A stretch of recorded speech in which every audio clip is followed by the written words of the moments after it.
Bom, estamos de volta aqui com o nosso bate-papo semanal para falar da série documental O Brasil que Dá Certo, os bastidores do Plano Real. E o tema hoje é o 6º episódio, que já está disponível. Você já sabe, toda semana a Revista Oeste libera um novo episódio. Então você que está aí pode acessar oestecursos.com, usar o QR Code que está aí aparecendo na tela, só apontar a câmera do seu celular para você também adquirir o curso ou então já assistir esse 6º episódio que já está disponível. E é sobre ele que nós vamos falar nesta noite. Começo dando boas-vindas a ele, Guilherme Fiuza, querido. Boa noite.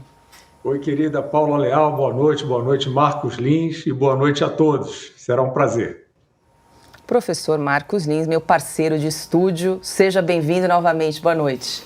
Eu que fico muito feliz, mais uma vez, estar compartilhando, desse espaço com você, minha amiga Paula, e também por estar aqui com o querido Fiuza, fazendo esse trabalho que eu estou considerando muito para mim significativo, por gostar muito do Fiuza e por ser um assunto que as pessoas não têm ainda muita noção disso, mas é extremamente relevante estudar o Brasil que dá certo, ainda mais nos dias de hoje, né, Paula? Marcos, você já está lá no final, são 14 episódios, vamos lembrar quem nos acompanha, você já está no final, agora você está tendo que revisar de novo aqui toda semana para discutir com a gente, né, Marcos? Exatamente. O meu trabalho de fazer a pesquisa de acervo de imagens, pensar qual vai ser a animação que eu passo para o pessoal que faz a animação, é o Gabriel e o Jeff e os editores também, o César e o João.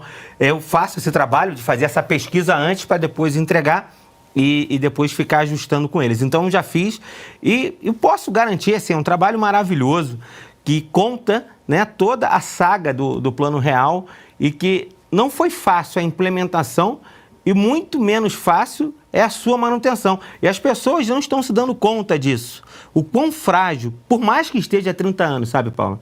O quão frágil é você não se dar conta e que pode destruir a qualquer momento. Eu posso ver esse governo que a gente está tendo, o governo do PT, sem questões partidárias, é como o Fiuza costuma falar, aqui não é álbum de figurinha, não é isso não, é a maneira como ele está conduzindo as coisas, a gente percebe que essa estabilidade da nossa moeda, ela corre risco.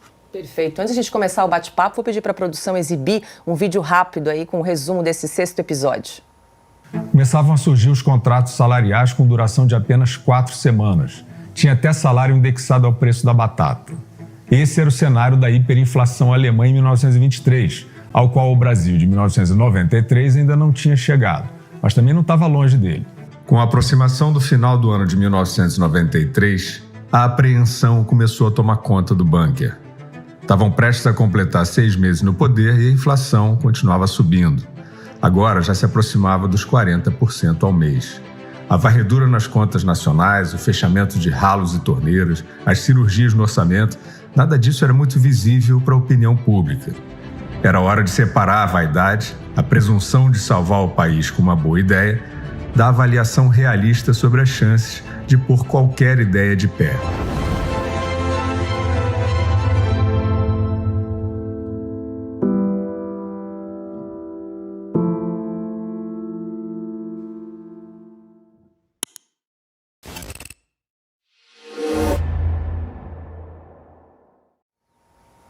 Marcos, e conta pra gente, parece que hoje tem promoção, é isso? 20% de desconto para quem adquiriu o curso? Exatamente, Paula. Hoje, quem adquiriu o curso, vai ter direito a esses 20% para assistir toda essa saga do Plano Real e de como é importante a gente compreender que existe como fazer o Brasil dar certo, para a gente não desistir do Brasil. E esse curso ensina isso. Mas para isso, você tem que ir lá, vai fazer o pagamento. Na hora de você fechar, tem um espaço para você botar o cupom. Você tem que escrever 6º episódio. Você fazendo isso, na hora que você vai pagar efetivamente, já vai aparecer esse desconto de 20%. Então é um presente para quem adquiriu a nossa série documental. E mais uma vez eu falo, repito, como você acabou de dizer, eu já fiz lá os 14 episódios, já fiz minha parte. Quem adquirir, Paula, não vai se arrepender, ainda mais com um desconto de 20%. Então é imperdível. E outra coisa, para quem ainda não conhece, ainda não viu, o primeiro episódio, Paula, está disponível. É só entrar lá no nosso YouTube da Revista Oeste e a pessoa procurar o curso do Fiuza, que o primeiro episódio, ele está disponível, a pessoa vai assistir, vai perceber, assim, a gente trabalhou muito com animação, sabe, Paula? A nossa ideia foi tornar mais didático possível. Eu, como você acabou de falar, como professor, eu tenho essa mania de ser didático ao máximo. Então, peguei toda a poesia do Fiuza, toda a retórica, toda a pesquisa do Fiuza, e a gente, através das animações, como a gente mostrou agora, já teve uma animaçãozinha, mas quem comprar vai perceber como toda a história ela vai sendo animada, facilitando o entendimento e deixando o trabalho mais artístico. Então, assistam o primeiro episódio. Para você que não assistiu, assiste, vá lá no nosso YouTube, assiste o primeiro episódio, aproveita esse desconto de 20%, adquire essa série documental e depois você vai me dizer, depois coloca nos comentários aqui no nosso YouTube se você vai se arrepender ou não. Eu tenho certeza que você vai gostar muito da nossa série. Perfeito. Então, quem for adquirir hoje o curso, precisa escrever 6º episódio, como diria o carioca, 6º episódio. Sotaque, né? Se não escrever, não vai ter o desconto. Fiuza, então, presta atenção. Tô em minoria aqui, né? São 2 cariocas aqui, tá vendo? É isso aí. Bom, Marcos, vamos entrar então agora nesse 6º episódio. Vamos. Queria que você contasse, até você dividiu em 2 partes, né? Esse 6º capítulo. Conta um pouquinho pra gente. Esse 6º episódio, ele começa mostrando a reação do sistema. No 5º, esse bunker é formado e ele começa, Paula, a fazer uma faxina orçamentária, um ajuste fiscal severo, e ele teve que mexer num tremendo vespeiro. E para mexer nesse vespeiro, isso não sairia barato. Essas pessoas iriam reclamar. Existiria, com certeza, uma resposta desse sistema. Então, a primeira parte, eu coloco assim, e o Fiuza, com as perguntas que você vai fazer, ele vai destrinchar isso, né, de maneira brilhante, como ele sempre faz. Mas, para quem quer assistir, começa esse ataque. O primeiro ataque é bem emblemático, porque mostra, né, o que a gente tem de cabide de emprego hoje no serviço público. É grande. Eu me lembro que quando o governo Bolsonaro entrou, a quantidade de cargos comissionados que ele fechou. E eu preciso fazer aqui eu já trabalhei em serviço público, eu conheço vários servidores comissionados que são extremamente competentes. E, inclusive, Paula, como ele sabe que o vínculo dele é mais precário, ele até trabalha mais com o efetivo. Eu assisti isso. Mas a gente sabe que isso é exceção. A regra são pessoas que são colocadas por padrinhos políticos que vão se beneficiando durante aquele tempo. E aí, o Pedro Malan já manda ir embora. Ele chega na presidência do Banco Central falando, não, esse cara quer ir embora, e esse cara faz um tremendo escarcéu. Então, é o primeiro movimento que eu quero que depois o Fiuza explique mais ou menos o que é isso. E vem outros. A BAS, eu vou até falar o nome aqui, antes que senão eu posso errar. ASBAS, que é a Associação Brasileira de Bancos Estaduais e Regionais, também reagem de maneira muito severa a uma entrevista que o Gustavo Franco deu, onde ele fala que acabou a promiscuidade com o dinheiro público. E aí, a Associação dos Bancos ficam revoltadas e querem uma retratação, só que a resposta é dura. Falam, não vai ter... Aqui ninguém vai se retratar com quem está gastando dinheiro de maneira perdulária, não. Muito pelo contrário. Vocês que devem se desculpar com os brasileiros, e o que vocês fizeram, vocês merecem, vários bancos deles merecem ser fechados. Isso acaba virando um voto do Banco Central e vira regra. Então, esse bunker, ele foi sendo consolidado e ele estava sendo testado.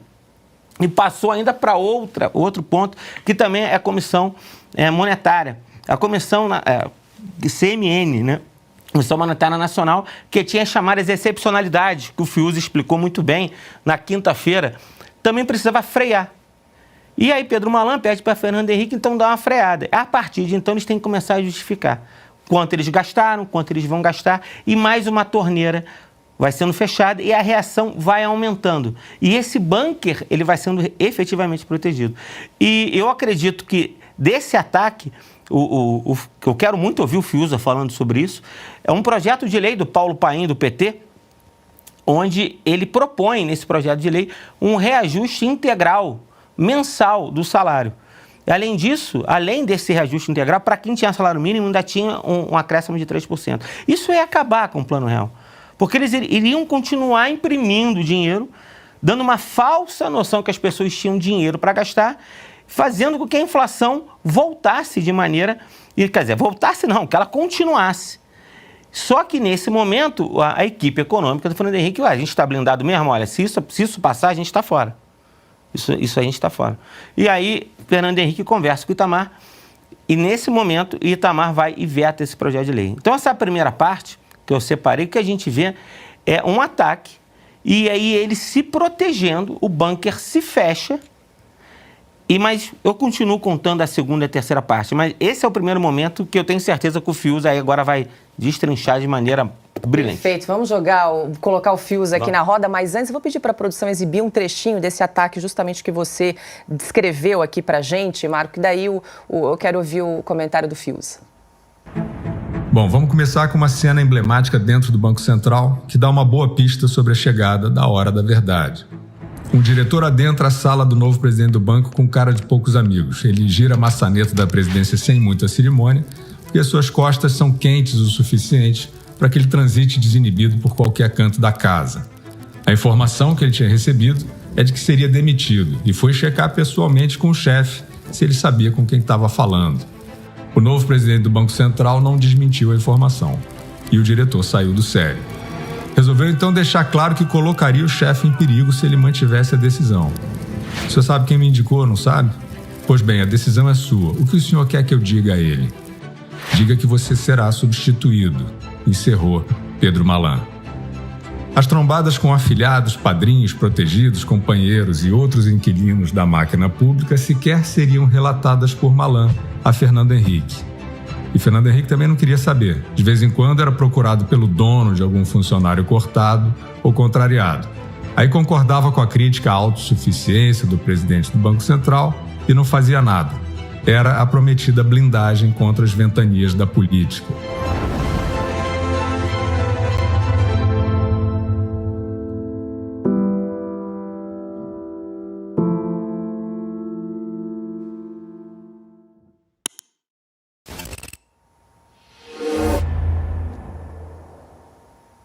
Fius, essa foi aí mais uma prova de fogo, né, da equipe econômica do FHC, dessa vez um funcionário público tentando dar uma carteirada aí no presidente do Banco Central, Pedro Malan, mas parece que não deu muito certo dessa vez, né? Pois é, Paulo, eu descrevo uma situação, né, mas evidentemente que está representado ali que isso acontecia toda hora. E acontecia toda hora no Brasil e sempre acontecerá toda hora esse negócio do apadrinhamento, dos afiliados, da ocupação do Estado de forma com aparelhagem, né, como se diz. Então, o que aconteceria, quer dizer, antes desse período, nós estamos iluminando esse período, né, histórico, para falar do Brasil de hoje, evidentemente, o que acontecia antes com um presidente do Banco Central que se aventurasse, né, a trombar com um afilhado, né, com um diretor que tivesse o padrinho certo, entre muitas aspas, né? Ele cairia, evidentemente. Ele levaria um peteleco e perderia sua cabeça. Era assim no Brasil, e nós estamos, então, trazendo esse período, não porque a gente está com saudade ou por uma questão de nostalgia, porque a gente quer justamente entender e ajudar a entender o que dá certo, né? O Brasil que dá certo não é uma retórica, né? A gente está mostrando justamente um conjunto de situações, de medidas, de reformas que deram certo. E o que deu certo ali? Deu certo, a gente não está dizendo que o Pedro Malan foi assim um Billy the Kid, né? Um xerifão valente que disse eu peito todo mundo. Não existe essa valentia, né? Qualquer um num ambiente que não seja, onde não haja proteção, qualquer um vai capitular. O que aconteceu ali? De fato, aquele presidente do Banco Central, naquele momento, 1993, ele estava politicamente protegido. Então foi um período, não adianta o pessoal, como o Marco já citou aí, né, os fanáticos pelo álbum de figurinha, quem é o bonzinho, quem é o malzinho, onde é que está, não adianta ficar com essa obsessão. Nós estamos focalizando um período em que houve proteção política para a ocupação técnica de cargos estratégicos, de cargos-chave, como o Banco Central. E é claro, eu estava assistindo agora o Oeste Sem Filtro, que é imperdível. E a pauta, uma das pautas centrais do programa era justamente a questão do Banco Central.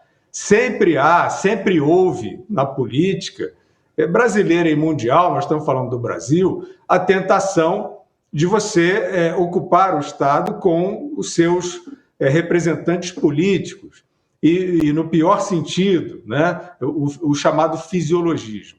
Então, o que está acontecendo hoje no Brasil tem muito a ver, tem tudo a ver com a história que nós estamos contando aqui.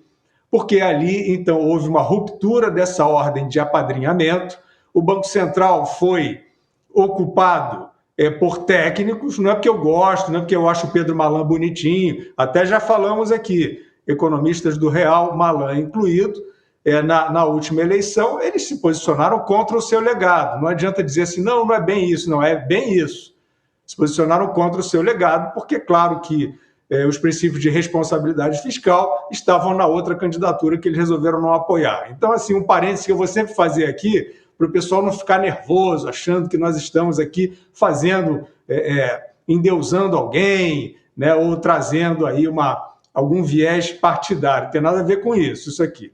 Então, naquele momento, isso aconteceu e nascia ali, Paula, Marcos, nascia ali uma outra forma de ocupação da máquina pública.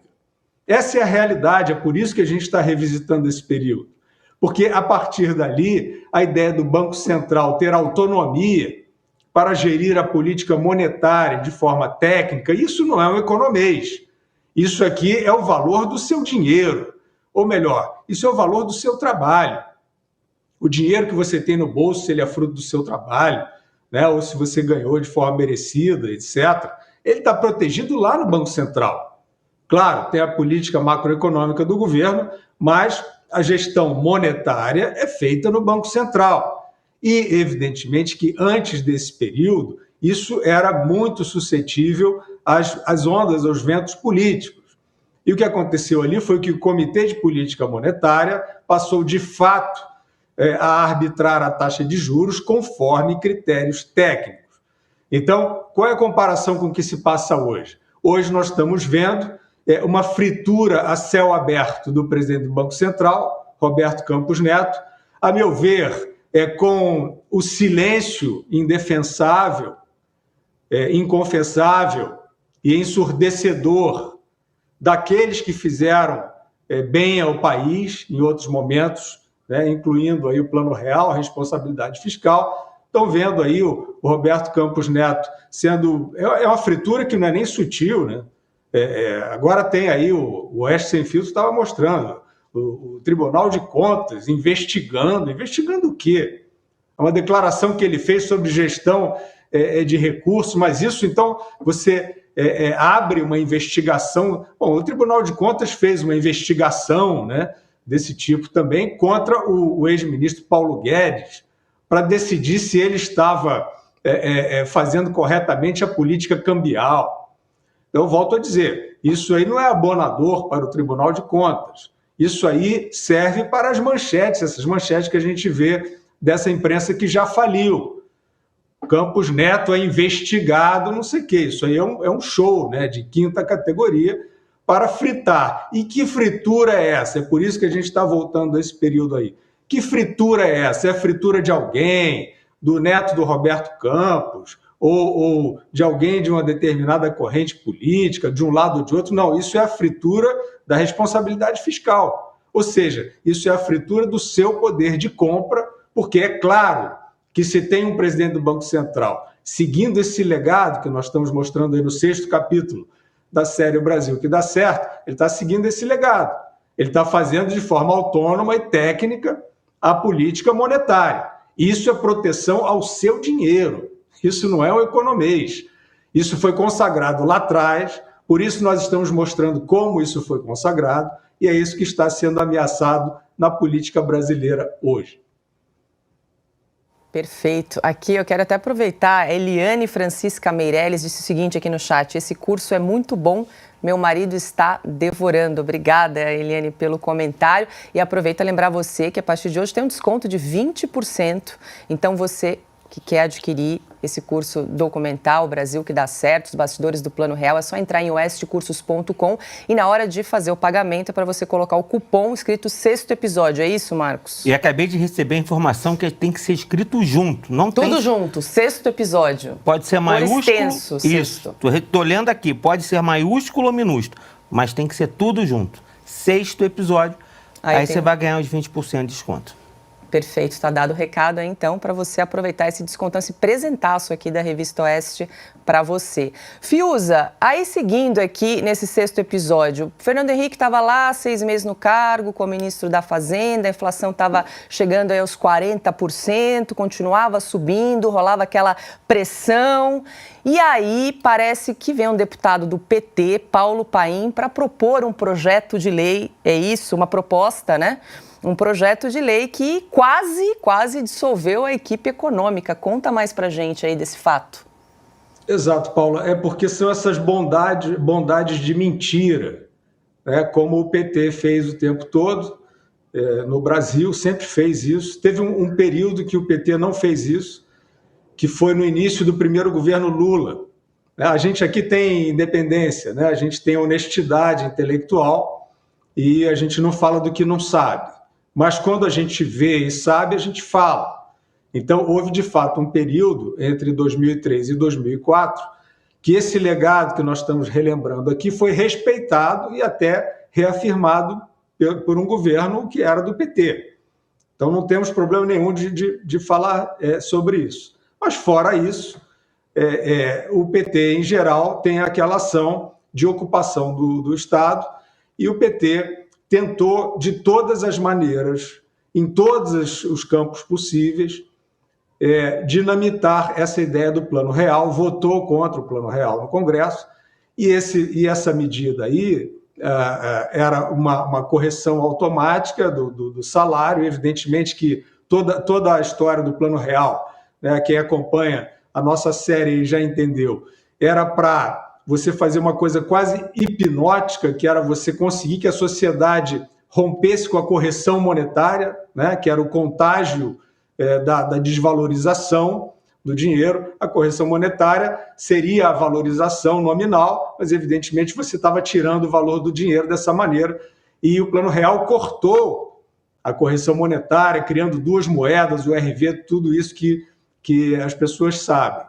E evidentemente que o PT tentava fazer demagogia, como sempre tenta, trazendo, então, por esse projeto de lei, uma correção automática dos salários.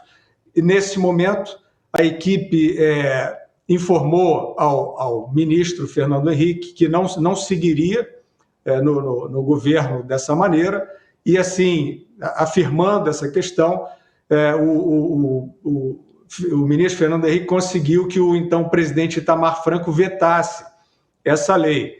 Era um período, Paula, de instituições muito debilitadas, né? Tinha tido o impeachment do Collor, o governo Itamar já estava meio saindo do trilho, Congresso em crise. Então era tudo muito delicado, e essa equipe que estava fazendo o plano, ela sentiu que ela tinha campo para afirmar os seus princípios, senão ela seria engolida pela história, como aconteceu em vários outros planos que não deram certo anteriormente. É isso que a gente está focando. Só para assinalar, Paula e Marcos, né? Eu quero, então, mostrar, eu falo sempre da questão do álbum de figurinhas, não porque eu tenha alguma obsessão sobre as pessoas que se pautam por certos conceitos aí que eu acho vagos, né? Mas é porque eu entendo que aí está o veneno.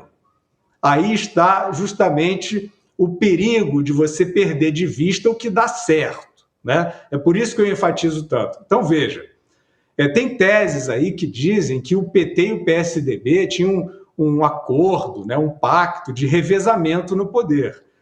Olhe para os acontecimentos nesse período. O PT tentando dinamitar o Plano Real, ou seja, acabar com um governo no qual estava ascendendo o PSDB, que era representado pelo Fernando Henrique. Já fizemos as ressalvas aqui suficientes, mas não tem problema, a gente continua fazendo. O ex-presidente Fernando Henrique depois também traiu o seu legado, também se posicionou contra reformas que vinham sendo feitas na linha do que ele protagonizou lá atrás. Então, nós não estamos defendendo a figura do Fernando Henrique Cardoso, não estamos defendendo a figura do PSDB, nem nada disso. Agora, notem que é impossível você imaginar, você olha para o poder, você tem que olhar o que é feito. E o Plano Real era justamente a oposição frontal e mortal entre o PSDB e o PT. É claro que a gente vai falar aqui ainda nesse papo os problemas do PSDB, muitos, né? Não entendi o plano, também teve gente do PSDB que tentou atrapalhar, etc. Mas sobreveio um governo do PSDB, né? Eu nem diria, quer dizer, o presidente é do PSDB, mas ele nem colocou o economista Tucano para liderar o plano. Vejam como as pistas são perigosas, né? O que tem de legado é o seguinte: a grande reforma monetária da história brasileira, que levou o poder de compra e distribuiu renda no país. Então, isso aconteceu, isso não foi um negócio, seria impossível, né, se você tivesse um acordo, se você tivesse uma trama, né, maquiavélica, como dizem uns aí, de esquerda, de centro-esquerda. Na época, para fazer o Plano Real, o Fernando Henrique e os que representavam o plano eram considerados de direita, porque o álbum de figurinhas sempre existiu. E o xingamento era o neoliberal. Você xingava de neoliberal para dizer que era um insensível, que não pensava no povo, exatamente como esses que estão aí batendo hoje no presidente do Banco Central. Então, o que a gente está tentando trazer aqui modestamente? Desbastem, se livrem, né, dessa névoa de conceitos enganosos e vejam o que foi feito. O que foi feito não foi uma malandragem para fazer um revezamento de PT e PSDB. Né? A gente está falando aí 1993, 94 e para frente. Não, ao contrário. Esses que estavam ocupando o poder nesse período, que não é só um governo, não é só um partido, eles, naquele momento, enxotaram o PT da cena política no nível federal, enxotaram. O PT tentava acabar com essa reforma o tempo inteiro, e com leis como essa, e depois com ações piores ainda. E, evidentemente, que o PT, em 94 e em 98, perdeu 2 vezes a eleição no primeiro turno. O que aconteceu? Qual foi a consequência disso? Esta política macroeconômica, quase revolucionária, dá para a gente dizer, foi afirmada, apesar do PT. O PT foi tirado de cena para que essa grande reforma fosse feita. Então, eu chamo só a atenção sobre isso, né? Quer dizer, essa ideia de um acordo, que é o seguinte: então, se esse período foi todo um acordo PT e PSDB para ficar no poder, você joga fora tudo que foi feito aí, né? Que é um acordo de 2 partidos fisiológicos e tal. Não dá para fazer isso. Não dá para jogar fora. A gente tem que, ao contrário, recuperar o que aconteceu lá para entender hoje que esse tipo de crítica igualzinha que está sendo feita aí fere esse legado e vai, evidentemente, diretamente aviltar o seu bolso.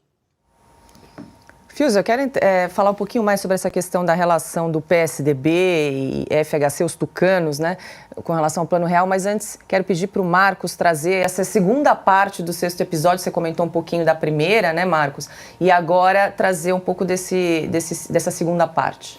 Aproveitando o gancho do Fiuza, falando um pouco da questão do PSDB nesse momento, o 6º episódio chega no momento, né, no final de 93, a inflação está alta, a equipe está sendo muito atacada e alguns dos seus componentes já começam a pensar que o melhor seria fazer só medidas paliativas e esperar que um novo governo, depois de eleito, né, terminasse essas reformas, fizesse o Plano Real propriamente dito. Porque todo governo, quando começa, ele tem mais força junto à opinião pública e eles já estavam desgastados demais. Quando o Malan, então, ele chega para eles e fala: é o seguinte, a gente não vai parar esse plano agora. Tem 1 ano pela frente, é um ano eleitoral. Se a gente não fizer nada, o que aconteceu entre o Sarney e o Collor, a hiperinflação que aconteceu naquele período, vai ser brincadeira de criança. É essa a frase que o Fiuza usa. Então, a gente fala: não, a gente tem que enfrentar isso. E o que o Fernando Henrique, Malan, conversa com o Fernando Henrique, e o Fernando Henrique falou o seguinte: olha, os políticos não estão muito satisfeitos. Os cabeças brancas do PSDB não estou muito satisfeito, porque parecia que eles estavam, mais uma fala poética do Fiuza, estavam capinando, mas não estavam plantando nada, porque os resultados não estavam sendo feitos, não estavam sendo vistos naquele momento, porque eles estavam fazendo a tal faxina, o ajuste fiscal que era necessário antes que se implementasse, porque senão a inflação ia continuar. Fernando Henrique resolve reunir na sua casa os grandes nomes do PSDB na época e outros políticos importantes e a sua equipe econômica para que conversasse. Até porque essa equipe econômica ela precisava de uma injeção de ânimo, né? Então, Edmar Baixa, ele começa ali a falar de todos os feitos daquela equipe que em pouco tempo fechou esses ralos, descobriu orçamentos secretos, bateu de frente, né, com pedidos políticos, estava fazendo todo o dever de casa para a próxima etapa, porque eles começaram a preparar a chamada moeda de duas cabeças, que eles iriam entender um pouco mais tarde. O que seria essa moeda de duas cabeças? Seria o RV e o real, que a gente vai tratar melhor até no próximo capítulo, que foi inspirado em Raul Machat, um economista alemão, que em 1923 ele consegue salvar a Alemanha de uma crise econômica muito severa que foi decorrente, né, principalmente do final da Primeira Guerra Mundial com o Tratado de Versalhes, que deixou a Alemanha em uma situação crítica, onde ela teve que pagar uma indenização muito grande para os países que acabaram vencendo, e além disso, as terras que eram mais ricas da Alemanha acabaram sendo confiscadas.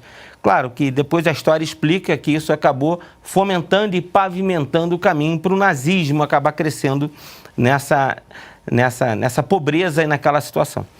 Porém, esse modelo, esse plano econômico de duas cabeças, que Raul Machat fez na Alemanha com Rentenmark, ele servia de inspiração, principalmente para Gustavo Franco, para implementar essa moeda e Malan falou, agora a gente vai passar. Eles queriam explicar tudo isso para esses políticos que estavam doidos por um resultado imediato. A gente sabe, né, Paula? Fiuza sabe, os políticos eles querem resultados imediatos, eles querem vencer eleições. Então, no máximo, o plano de um político, ele dura 4 anos. Ninguém pensa numa política de Estado, eles pensam, sim, se manter no poder com uma política que dê resultado rápido. E eles estavam acostumados muito com os chamados pacotes econômicos, que sempre deram errado. Dessa vez, eles fizeram o dever de casa. E eles levaram isso para essa conversa. Tasso Gereissati, que era o presidente do PSDB, e o Ciro Gomes, que era governador do Ceará, não ficaram muito empolgados. Eles estavam querendo efetivamente um congelamento de preço, como Sarney tinha feito, e, além disso, queria que pressionasse e prendesse aqueles que abusassem, né, dessa questão do aumento e aumentassem os preços sem autorização. Foi então que essa equipe estava desanimada demais e todos estavam esperando que José Serra falasse. Porque o José Serra, ele era o nome da economia. O Fiuza já deixou claro aqui, na hora de escolher, o Itamar não escolheu o Serra. O Serra era o nome mais óbvio para entrar como ministro da Fazenda, mas ele escolheu o sociólogo para entrar. E o Serra estava calado na reunião e ninguém estava perguntando nada para o Serra. Então, quando Mário Covas, com um jeito sempre direto de ser, Mário Covas, para quem conheceu o ex-governador Mário Covas, o Covas ele era um cara muito duro, inclusive, arrumava vários desafetos, mas é um cara muito importante na política paulista e nacional. E ele fala, ei, Serra, você não vai falar nada não? E o Serra, então, dá a entender que ele também não está muito empolgado, ele não compra aquele barulho. Então, imagina, era uma equipe formada por pessoas técnicas que estava sofrendo naquele momento um ataque muito grande, eles já estavam ficando desanimados, eles estavam até querendo que passasse logo o ano de 94 para o próximo governo tocar o Plano Real. Malan fez uma pressão, Fernando Henrique reuniu e o Serra, ao invés de dar um apoio, não deu o apoio. Quando então, o próprio Covas, que é engraçada a questão do Covas, porque a gente já colocou aqui no episódio, quando mostra que esses mesmos economistas, eles já estavam no mercado na eleição de 89. Inclusive, o Mário Covas se reuniu com o Gustavo Franco, onde a gente mostra também, numa apresentação no Clube da Aeronáutica lá do Rio, era o choque de capitalismo. E o Covas, na hora de falar, o Gustavo Franco estava todo animado, que ele ia colocar todo o plano do Gustavo Franco nesse choque de capitalismo, ele simplesmente ignora a política que o Gustavo Franco estava querendo implementar naquele momento e fala de todo o projeto desenvolvimentista, não tinha nada de choque de capitalismo. E esse mesmo Covas, 4 anos depois, olha para essa equipe e fala assim, olha, eu não sei o que vocês estão fazendo aí, mas eu estou com vocês. Foi então Covas que acabou dando suporte, né, que acabou o partido comprando o barulho daquele grupo, entendendo que não era um pacote econômico de curto prazo que acabaria caindo na mesma vala dos outros pacotes anteriores, que seria a solução. Ele confia nessa equipe. Então, nesse episódio que fica claro, o bunker estava vivo. Esses economistas estavam vivos, eles conseguiram passar por duras provações e agora ia entrar sim em plano real. Essa moeda de duas cabeças, ela ia acabar chegando, teria que explicar isso para as pessoas, e é isso que a gente discute no episódio da semana que vem, mas assim, eu me lembro muito bem, eu era adolescente, como que a URV, que é um conceito que não é tão fácil ser entendido, o povo brasileiro comprou a URV e o plano real acabou dando certo. Perfeito. Fiuza, queria te ouvir também, você falou na tua outra fala que o PT tentou dinamitar aí o plano real, inclusive com a proposta, o projeto de lei do Paulo Paim. Mas também os tucanos, né, o PSDB também tentou arruinar o plano real, inclusive Tasso Gereissati, presidente do PSDB, sugeriu congelamento de preços naquela altura do campeonato, como disse o Marcos aqui, narrou, descreveu bem, rondava um pessimismo, pairava um pessimismo aí pelo PSDB naquele período, né, de inflação beirando os 40% ao mês. E podendo ficar pior, né, correndo risco de ficar pior. Exato, exato. É porque ali, naquele momento, as referências sobre o que pode dar certo, e por isso que a gente está trazendo o foco nesse período histórico, as referências eram muito vagas. Então, você tinha congelamento, você tinha o que aconteceu no plano Collor, né? Acho que é importante abrir esse parêntese aqui, porque o Collor, né, de novo, o pessoal do álbum de figurinhas, né? O Collor era da direita, né? Ganhou a eleição em cima do Lula. E o plano Collor foi a medida macroeconômica mais autoritária e, digamos, parecida com o stalinismo que já se viu, o sequestro do dinheiro, medida autoritária, meteram a mão na poupança, né, sem conotações aí chulas, mas meteram a mão no dinheiro do brasileiro, né, nas contas bancárias, né, bloquearam, represaram, embargaram o acesso ao dinheiro. Vocês acham que isso se parece com alguma coisa que acontece nos dias de hoje? É para reflexão, né? Então, isso aí era a direita. Isso aí era a direita, era o candidato da direita, o Collor, e que veio com esse plano autoritário, desastroso.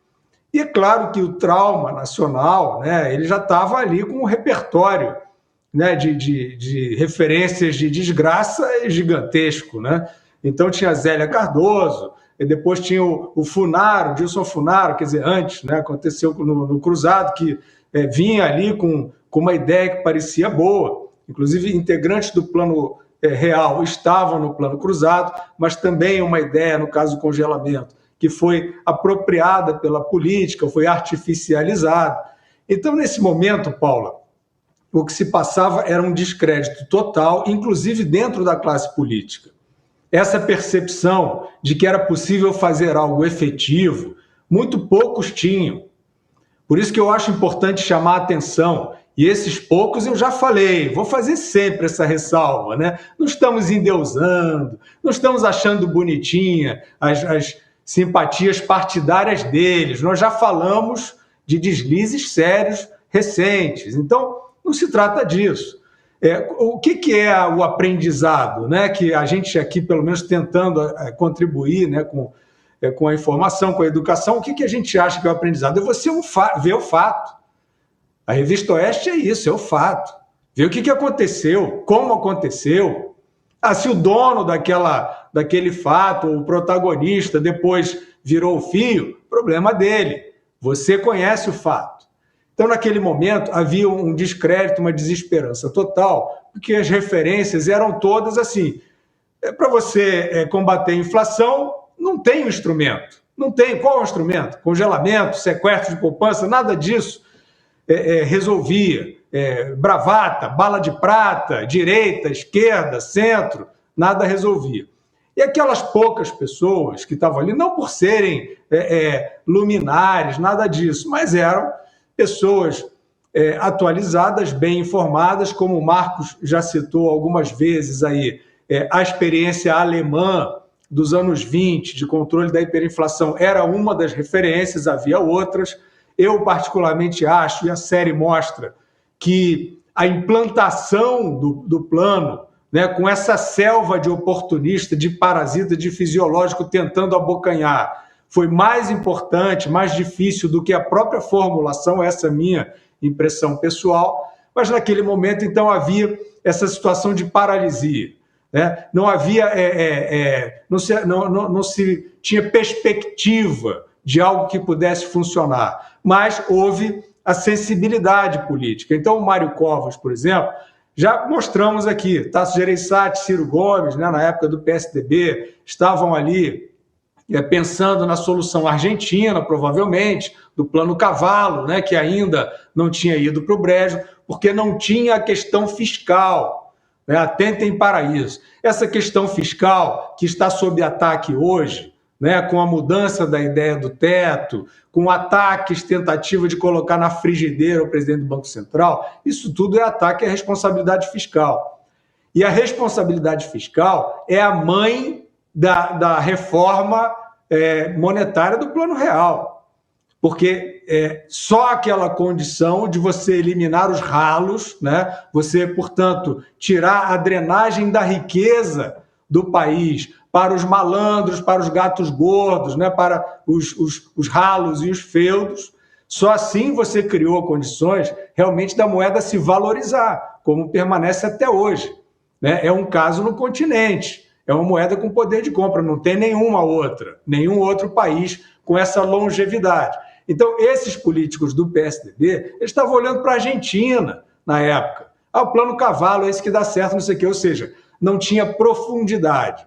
Um grupo de pessoas tinha profundidade e tinha sagacidade, bancou esse negócio até o fim. O PSDB quase atrapalhou. O Marcos já falou sobre o José Serra, né, uma posição ali, ele queria protagonizar, ele queria desvalorizar, né, ele não acreditava naquela forma de competitividade que estava sendo advogada pelos realizadores do Plano Real.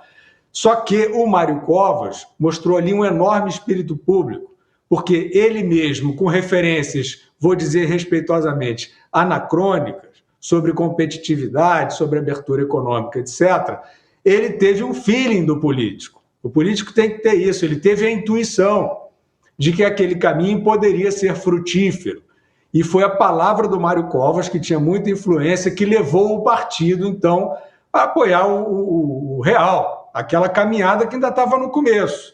Né? Houve, então, uma divisão dentro da equipe econômica. Depois dos primeiros meses, alguns achavam que não tinha ambiente para tentar fazer o plano ainda no governo Itamar, e houve essa cisão que o Marcos também já explicou, e prevaleceu a ideia, eu acho, corajosa, de realizar o plano ainda dentro do governo Itamar, que era um governo combalido, mas isso aí a gente vai explicar melhor no episódio 7, na semana que vem. É isso aí, não vamos dar spoiler por enquanto. Episódio 7 só na semana que vem. Vou pedir para a produção exibir novamente o vídeo desse 6º episódio, que já está disponível em oestcursos.com. Começavam a surgir os contratos salariais com duração de apenas 4 semanas. Tinha até salário indexado ao preço da batata. Esse era o cenário da hiperinflação alemã em 1923, ao qual o Brasil de 1993 ainda não tinha chegado, mas também não estava longe dele. Com a aproximação do final do ano de 1993, a apreensão começou a tomar conta do bunker. Estavam prestes a completar 6 meses no poder e a inflação continuava subindo. Agora já se aproximava dos 40% ao mês. A varredura nas contas nacionais, o fechamento de ralos e torneiras, as cirurgias no orçamento, nada disso era muito visível para a opinião pública. Era hora de separar a vaidade, a presunção de salvar o país com uma boa ideia, da avaliação realista sobre as chances de pôr qualquer ideia de pé.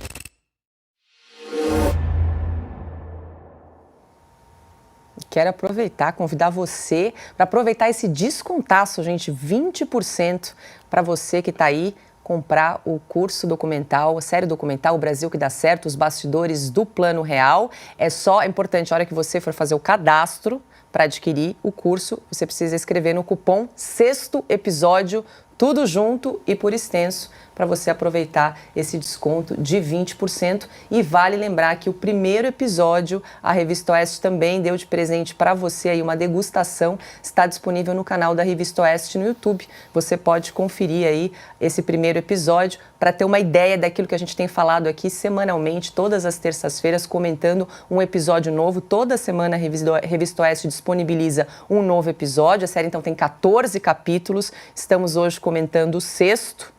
E você pode conferir todas as terças-feiras um novo episódio disponível aí para você. Então, aproveite esse desconto de 20%. Não é isso, Marcos? Exatamente. A gente pensou, né, nessa questão da promoção, porque realmente vale a pena ser assistido. Eu sei que tem muita gente que estava querendo adquirir, mas estava esperando, né, um desconto aqui da Revista Oeste. Esse desconto veio, aproveite, a gente não sabe por quanto tempo ele também vai ficar valendo, né? Eu realmente não sei, não estou aqui fazendo mistério, não. Eu sei que pediram para a gente divulgar, o pessoal do marketing conversou, só que de repente é só hoje, pode ser que dure uma semana, a gente não sabe. Então, não perca essa chance, adquira e você vai conhecer mas essa história é muito boa, o bastidor é muito bom e a gente não chegou nem na metade. A semana que vem a gente chega na metade. Então, tem muita coisa vindo por aí e é uma lição. O Fiuza está explicando de maneira brilhante, né, a intenção dele.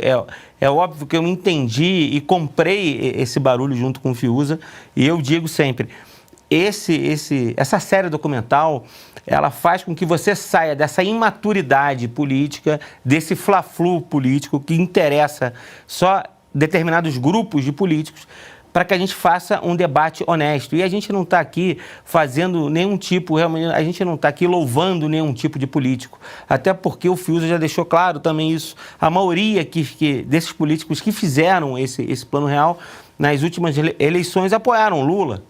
Eles não apoiaram a política do Paulo Guedes. Então, a gente não está aqui endeusando o partido político, endeusando pessoas. A gente está analisando um fato histórico que deu certo e que pode servir, sim, de referência daqui para frente, independentemente se é da esquerda ou da direita, mas olhando com ceticismo e com pragmatismo. Se quiser entender como isso funciona, adquire a nossa série documental. É isso aí. Corre lá em oestecursos.com, então é só apontar a câmera do seu celular para o QR Code que está aparecendo aí na tela para você também fazer parte desse time e acompanhar com a gente toda semana. A gente vai destrinchando e comentando um episódio novo.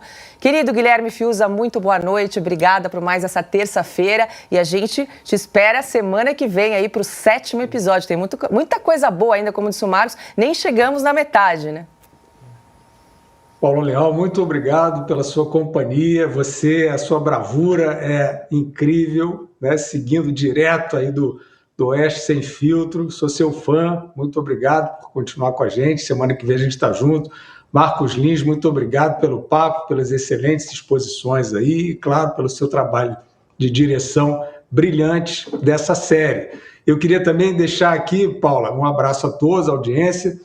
E também a gente não entra nessa polêmica meio inútil de quem foi o pai do Plano Real, mas essa é uma dos discos arranhados, né, que visitaram esse período histórico. E aí era a discussão, era Fernando Henrique ou Itamar, né, quem é o pai do Plano Real. Então eu vou dizer aqui que o curso Brasil que dá certo, a nossa série, tem 2 pais também, que nem o Plano Real, que são o Jairo Leal e o Augusto Nunes. Então, quero deixar um grande abraço para os 2 pais da série O Brasil que dá certo. Até semana que vem. Eu quero confessar que eu ganhei minha noite, assim, com essa declaração do Fiuza aqui, ó. Maravilha, Fiuza. Um beijo, querido. Marcos Lins, obrigado mais uma vez por estar conosco aqui no estúdio. E semana que vem, vamos para o 7º episódio. Isso. são muito justas, tá? As palavras do Fiuza, e faço também as minhas palavras. Eu vejo o seu trabalho aqui, eu acompanho aqui também, não no bastidor só do Plano Real, mas no bastidor da Revista Oeste, o quanto você trabalha, Paulo, o quanto você... E você merece todo o nosso carinho e admiração, tá bom? Obrigada. Nossa Senhora, olha, gente, estou assim realizada essa noite especial aqui. E é sincero. Fiuza também, eu gosto demais, sou fã, é uma honra estar trabalhando com Fiuza. E sim, espero que terça-feira estejamos todos juntos aqui para comentar mais um episódio dessa série. É isso aí, nós esperamos você na próxima terça-feira e eu te espero amanhã a partir das 5h45 da tarde em Oeste Sem Filtro. Uma boa noite. Começavam a surgir os contratos salariais com duração de apenas 4 semanas. Tinha até salário indexado ao preço da batata. Esse era o cenário da hiperinflação alemã em 1923, ao qual o Brasil de 1993 ainda não tinha chegado, mas também não estava longe dele. Com a aproximação do final do ano de 1993, a apreensão começou a tomar conta do bunker. Estavam prestes a completar 6 meses no poder e a inflação continuava subindo. Agora já se aproximava dos 40% ao mês. A varredura nas contas nacionais, o fechamento de ralos e torneiras, as cirurgias no orçamento, nada disso era muito visível para a opinião pública. Era hora de separar a vaidade, a presunção de salvar o país com uma boa ideia, da avaliação realista sobre as chances de pôr qualquer ideia de pé.